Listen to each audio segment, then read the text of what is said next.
Viņi ir vienkārši neticami paraugi, un viņu vērtības ir Amerikas vērtības, un mums tās ir jāatdzīvina un jāsniedz cerība ikvienam. Mēs dzirdējām gubernatoru viedokli, bet vēl neesam dzirdējuši jūsu viedokli par šo izmeklēšanu. Ko jūs vēlaties pateikt? Es esmu ļoti pateicīga par šo iedvesmu un līderību. Mums vajag vairāk šādu lietu. Hei! Šādas lietas notiek citās valstīs. Tas arī viss, ko es teikšu. Notiek citās valstīs. Kurš grib nākt man pakaļ? Nāciet man pakaļ. Ir patīkami jūs abas redzēt. Pirmā ledija ir lieliski jūs redzēt. Paldies, gubernatori. Paldies, liels paldies. Keitī, es domāju, ka paskaties apkārt. Visiem šeit lejā. Izskatās, ka kāda ir bijusi ļoti palaidnīga meitene, jo es nedomāju, ka ir kaut kas palaidnīgāks par nodokļu maksātāju naudas zakšanu, lai finansētu savu bezpēļņu organizāciju, kamēr patiesībā viņi vienkārši finansē tavu dzīvesveidu. Un, protams, es runāju par Gevina Ņūsoma sievu. Tiem, kuri nav pazīstami, Kalifornijas gubernators, kurš kaut kādā veidā ir novedis pie pilnīga šīs pilsētas iznīcināšanas, un viņš apsver iespēju kandidēt uz demokrātu prezidenta nomināciju. Izrādās, ka viņa sieva viņu ir ievedusi nelielās nepatikšanās. Noskaidrosim, kas notiek. Sāksim ar to, ka viņš šodien uzraksta šo ierakstu. Mana sieva un es esam pievienojušies Donalda Trumpa mērķsarakstam. Viņš ir uzdevis savam tieslietu departamentam mūs izmeklēt. Viņi nav atraduši nekādu noziegumu. Viņi vienkārši cenšas to atrast. Jaunākās ziņas. Kad kāds meklē noziegumu, tas sākas ar mēģinājumu to atrast. Katrā ziņā viņš nenāk man pakaļ dēļ nejaukiem tvītiem, bet gan tāpēc, ka es apsveru kandidēt uz prezidenta amatu. Viņš nevar ciest, ka es viņu pastāvīgi kritizēju. Viņš ir vienkārši viskorumpētākais prezidents Amerikas vēsturē. Mums nav ko slēpt. Prezident Trump, nāciet pēc manis. Es nekur nepazudīšu. Šis ir Gevins Ņūsoms, ļoti tipisks, izskatīgs amerikāņu vīrietis. Tāds vīrietis, kuru varētu uzskatīt par piemērotu prezidentam. Izņemot to, ka, ja paskatās uz to, ko viņš ir darījis, tas varētu būt mazliet apšaubāmi. Tagad, kas ir interesanti šajā apsūdzībā, un vienkārši sākot ar pamatiem, fakts ir tāds, ka izmeklēšana sākās ar Baidenu, nevis ar Donaldu Trumpu, bet pie tā mēs nonāksim pēc brīža. Pēdējās dienās federālie aģenti ir klauvējuši pie ģimenes draugu un bijušo darbinieku durvīm. Nevis tāpēc, ka viņi būtu atraduši noziegumu, bet gan tāpēc, ka viņi vienkārši mēģina to atrast. Starp citu, tiem no jums, kuri nezin, kā darbojas mākslīgais intelekts, šis vīrietis lasa mākslīgā intelekta rakstītu scenāriju, jo mākslīgais intelekts mēdz darīt tā. Tas pasaka kaut ko negatīvu un pēc tam pasaka kaut ko pozitīvu. Tātad nevis šī iemesla dēļ, bet gan šī iemesla dēļ. Tāpēc, ja jūs kādreiz klausāties, lai saprastu, vai politiķis tiešām ir pats uzrakstījis savus vārdus, vai kāds tos ir ievadījis čatā GPT, tas varētu būt jūsu rādītājs. Viņi pieprasa dokumentus. Viņi ļaunprātīgi izmanto lielās žūrijas procesu, izrokoties cauri gadiem ilgiem nejaušiem dokumentiem. Donalds Trumps nenāk man pakaļ tikai manu skarbo tvītu dēļ.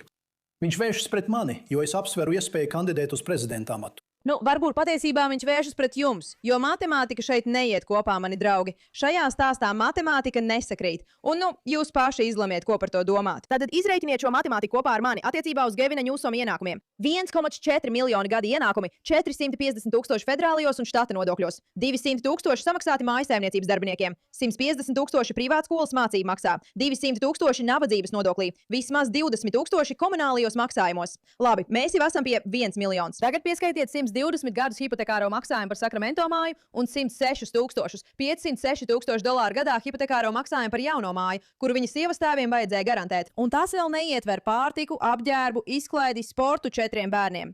Viņa finanšu atklāsmēs nav redzama neviena liela aktīvu pārdošana, un Gevins tāpat nevar pārdot aktīvus no sava aklās uzticības fonda, kur atrodas lielākā daļa viņa aktīvu. Ja pārvaldnieki pārdod aktīvus, ieņēmumiem jāpaliek fondā, kamēr viņš ir amatā. Tātad sākumā es domāju, ka mēs visi varam teikt, ka šī matemātika nesakrīt, bet matemātika nekad īsti nesakrīt ar demokrātu kandidātiem. Tas ir tāds dīvains fenomens, ka viņi kaut kā nopelna X summu naudas, bet kļūst daudz turīgāki. Un balstoties uz šo informāciju, ka skaitļi nesakrīt, cilvēki sāka to pētīt, un jūs nebūsiet pārsteigti par to, ko viņi atrada. Diemžēl izskatās, ka Dženifera Ņūsoma ir novirzījusi gandrīz $4 miljonus sev no savas bezpēļņas organizācijas, kuru finansē Gevina Ņūsoma ziedotāji. Tas izklausās mazliet strīdīgi. Dženiferas Ņūsomas bezpēļņas organizācija The Representation Project lielā mērā finansē Gevina Ņūsoma politiskie ziedotāji. Dženifera Ņūsoma ir saņēmusi $1,8 miljonus algā. Viņa vēl 2,1 miljonu ir pārskaitījusi savai producēšanas kompānijai Girl Club Entertainment, kas tika novirzīti no bezpēļņas organizācijas. Tas izskatās pēc klasiskas naudas atmazgāšanas, un man šķiet mazliet sarežģīti. Atgādinājums, šis vīrietis mēdz melot par lietām. Prezidents Trumps un Gevins Ņūsomans atkal ir ringā, un šoreiz runa ir par nelikumībām. Ir sācies jauns konflikts saistībā ar ziņām par federālu izmeklēšanu, kas vērsta pret Kalifornijas gubernatoru un viņa sievu. Kamēr Newsomans cenšas pasniegt izmeklēšanu kā politiski instrumentalizētu uzbrukumu, tas rada milzīgs jautājums par to, ko tieši Tieslietu departaments izmeklē. Tagad pievienojas federālistu vecākais līdzstrādnieks un Real Clear Investigations galvenais redaktors Bens Vaingartens, kā arī bijušais ASV prokurors Alabāmas ziemeļa apgabalā Jay Stauns. Kungiem, paldies, ka šovakar pievienojāties raidījumam Puls. Kādas ir tavas domas, Ben? Vai šī ir pamatota izmeklēšana vai politiski motivēta izmeklēšana, kā apgalvo Newsomans? Pirmkārt, Newsomanim ir priekšrocība būt potenciālam mērķim šajā situācijā, tāpēc viņš var mēģināt veidot savu stāstījumu. Viņš klieks par politisku instrumentalizāciju, viņš klieks par pierādījumu zvejošanu. Un Tieslietu departaments, protams, nekomentēs notiekošu izmeklēšanu. Tātad viņš strādā pie tā, lai veidotu savu stāstījumu. Ja viņš saka, ka tur nekā nav, tad lai parāda. Taču ap bezpēļņas organizācijām, ar kurām viņa sieva ir bijusi saistīta, ir daudz aizdomīgu pazīmju. Starp citu, protams, tas ir tas, ko viņi mēdz darīt. Skatieties, mēs varam tēlot upurus. Viņi vienkārši vēršās pret mums. Padarīt tos, kas mūs izmeklē par ļaundariem, lai neviens neticētu patiesi ticamiem pierādījumiem, kas ir uz galda. Tā ir viņu stratēģija. Jūs varbūt brīnāties, kāpēc es runāju par Gevina Newsoma sievu. Tas nav tāpēc, ka man tas īpaši rūpētu, bet gan tāpēc, ka mēs esam ļāvuši šiem cilvēkiem nonākt pie varas, kas ir korumpēti. Un tad viņi mēģina izmantot mēdījus, lai manipulētu ar mums un radītu apjukumu par to, vai viņi ir korumpēti vai nav. Visu laiku pieļaujot briesmīgas lietas savās pilsētās, savos apgabalos. Kā mēs tūlīt apskatīsim, kas patiesībā notiek Losandželosā. Manuprāt, tā ir problēma. Jo, ja mēs vēlamies, lai mūsu sabiedrība būtu veselīga vieta, ja mēs vēlamies, lai mūsu bērni augtu labākā pasaulē, mums jāsāk ar to, ka jāatzīst. Cilvēki, kas ir vadībā, nav leģitīmi līderi, viņi nav cilvēki ar morāli. Cilvēki, kuri ir gatavi izmantot publiskos līdzekļus, melot un manipulēt, lai kontrolētu stāstījumu. Tie ir cilvēki, kuriem nav jābūt pie varas. Un mums ir jāatklāj katrs šāds stāsts. Jo, ja šis vīrietis kļūs par Amerikas Savienoto Valstu prezidentu, jūs varat tikai iedomāties, kas notiks ar finanšu situāciju, ja viņam nav iebildumu, ka viņa sieva novirza līdzekļus no bezpēļņas organizācijas. Kas notiks, kad viņam būs īsta piekļuve lielai naudai? Nauda, ko viņi ir saņēmuši, kādi ir šo līdzekļu avoti, un neaizmirsīsim, ka tikai pagājušajā gadā viņa bijušais štāba vadītājs tika saukts pie atbildības. Redzēsim, vai aiz dūmiem ir arī uguns. Bet, protams, ja viņš tiek rūpīgi pārbaudīts, es nedomāju, ka nebūtu nepieciešami kādi pierādījumi, lai mēģinātu iedziļināties šajā jautājumā. Un starp citu ir bijuši arī nerepublikāņi, kuri ir izmeklējuši, vai arī nerepublikāņu prezidentu vadītas tieslietu ministrijas, kas ir izmeklējušas Newsoma tuvākos cilvēkus, tostarp Baidena administrācijas laikā. Vēlreiz atgādinu jums visiem. Viņš mēģinās parādīt, ka Donalds Trumps ir ienaidnieks. Kā viņš uzdrīkstas? Viņš vienkārši vēršas pret mani, jo es cenšos kļūt par prezidentu. Visu laiku patiesībā tieši Baidens bija tas, kurš uzsāka izmeklēšanas un izmeklē šo cilvēku, jo šeit kaut kas nav kārtībā. Vai mēs zinām droši, ka nauda ir nozagta? Vai mēs zinām droši, ka šī bezpēļņas organizācija tiek izmantota nepareizi? Nē, mēs nezinām, bet ir daudz pazīmi, kas liecina par to. Un viņš mēģinās vēlreiz. Mēģinās pārņemt kontroli pār stāstījumu un panākt, lai izskatās, ka Donalds Trumps baidās no Gevina Newsoma, jo viņš kandidē uz prezidenta amatu. Un patiesībā varbūt vienkārši cilvēki spēj domāt paši. Tagad Spencers preci brīdinājis Newsomu, sakot, ka viņš nekad nekļūs par prezidentu un ka viņam ir veseli 3 gadu laika, lai pārliecinātos, ka tas nenotiks. Viņa komanda ar 70 juristiem, tie ir viņa kaimiņi, kur mājas arī nodega, ja nu gadījumā jūs to nezinājāt. Viņi visi strādā kopā, un Newsoms ir visas operācijas pārstāvis. Viņi atrada pirmā partneru biroju, kur vada Newsoma sieva. Tātad tā vietā, lai iztīrītu krūmsta pangā, viņi būtu novērsuši ugunsgrēkus Paliseidos. Viņi ziedoja sev naudu paši sev.